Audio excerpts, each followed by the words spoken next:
పూర్తి స్థాయిలో సమాజానికి కూడా తెలుసు, యావత్ తెలంగాణ రాష్ట్రానికి తెలుసు. ఈరోజు టెక్నాలజీ ఎంత పెరిగింది అంటే ఏ యూట్యూబ్ కొట్టినా మీకు యూరియా యా స్టేట్కి ఎంత పోయి చెప్పగలుగుతాం. మరి ఎందుకు మన తెలంగాణకు తక్కువ వచ్చింది, పక్కన ఆంధ్రప్రదేశ్కి ఎందుకు ఎక్కువ వచ్చిందో మనం ప్రశ్నించుకోవాల్సిన అవసరం ఉన్నది. రెండోది, మన పంట పోయిన సంవత్సరం కంటే ఈసారి పంట ఎంత పెరిగింది.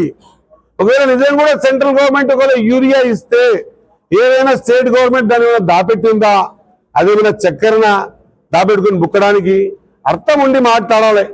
ఈరోజు రైతులంతా ఇబ్బంది పడతా ఉన్నారు. యూరియా లేక ప్రతి అనునిత్యం మా తుమ్మల నాగేశ్వరరావు గారు ఇప్పటికే 5 నుంచి 6 సార్లు, పోయిన 10 సంవత్సరాలేమో అప్పుడు ముఖ్యమంత్రి గారు సెంట్రల్ గవర్నమెంట్ అడగలేదు కాబట్టి మేము చేయలేము. ఈసారి మా ముఖ్యమంత్రి గారు ఇప్పటి 55 నుంచి 56 సార్లు సెంట్రల్ గవర్నమెంట్ ప్రతి డిపార్ట్మెంట్ దగ్గరికి వెళ్ళి మాకు అవసరం ఉంది, మేము కూడా సెంట్రల్ లో ఉన్నాము, మాకు కూడా బాధ్యత ఉంది, ఈ రాష్ట్రానికి ఇచ్చే బాధ్యత మీకు కూడా ఉందని చెప్పేసి సెంట్రల్ అగ్రికల్చర్ మినిస్టర్ కూడా కలవడం జరిగింది, తుమ్మల నాగేశ్వరరావు కలవడం జరిగింది. ఇచ్చిన ప్రతి సంచి కూడా ట్రాన్స్పరెంట్ గా ఎక్కడ కూడా దళారుల చేతులకు పోనివ్వకుండా డిస్ట్రిబ్యూషన్ చేసినామని గర్వంగా చెప్తా ఉన్నా.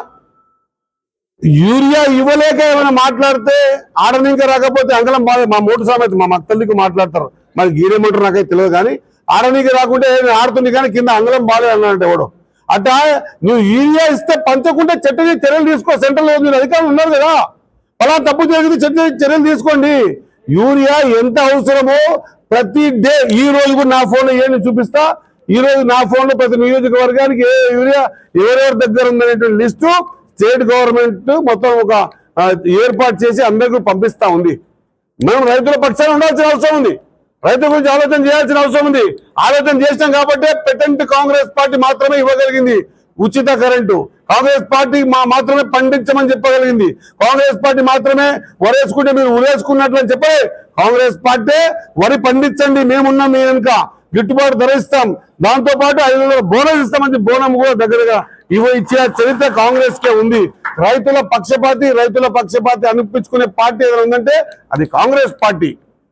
కాబట్టి సోదరా, మనం ఇంకా అడగాల్సిన అవసరం ఉంది. భేషజాలకు పోలే, నేను కూడా అన్ని రకాల, నేను కూడా మొన్న సెంట్రల్ మినిస్టర్ స్పోర్ట్స్ మినిస్టర్ దగ్గర పోయినా, నా దగ్గర కూడా ఖచ్చితంగా నాకు గవర్నమెంట్ స్పోర్ట్స్ సంబంధించిన ఫండింగ్ ఏమని అడిగినా, మంత్రులమంతా కూడా మా డిపార్ట్మెంట్లని ముఖ్యమంత్రి గారు ఆదేశాలు స్పష్టంగా చెప్పారు. ఖచ్చితంగా సెంట్రల్ గవర్నమెంట్ ఫండ్ తెచ్చుకోవాలి, మన తెలంగాణ రాష్ట్రాన్ని బాగా చేసుకోవాలి, మనకు భేషజాలు లేవని మా నాయకుడే ఆది నాయకుడే అన్నప్పుడు మాకెక్కడ భేషజాలు. నేను ఒక వారం కింద నేను కూడా పోయినా సెంట్రల్ స్పోర్ట్స్ మినిస్టర్ గారి దగ్గరికి పోయి కలిసి నా రిక్వెస్ట్ పెట్టొచ్చిన.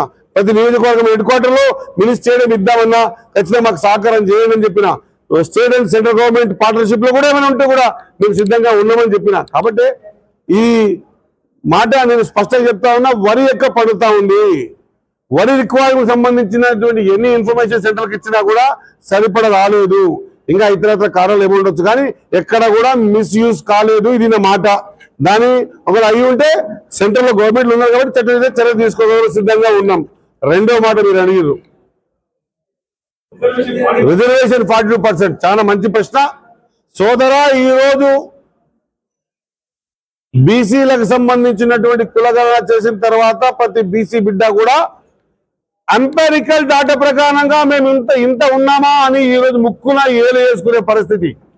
సైంటిఫిక్ గా మా దగ్గర ఎంతమంది ఉన్నారు బీసీలలో ఉన్నటువంటి 93 కులాలలో ఎవరెవరు ఎంత నిష్పత్తిలో ఉన్నారు మా దగ్గర ఎంపెరికల్ డాటా ఉంది.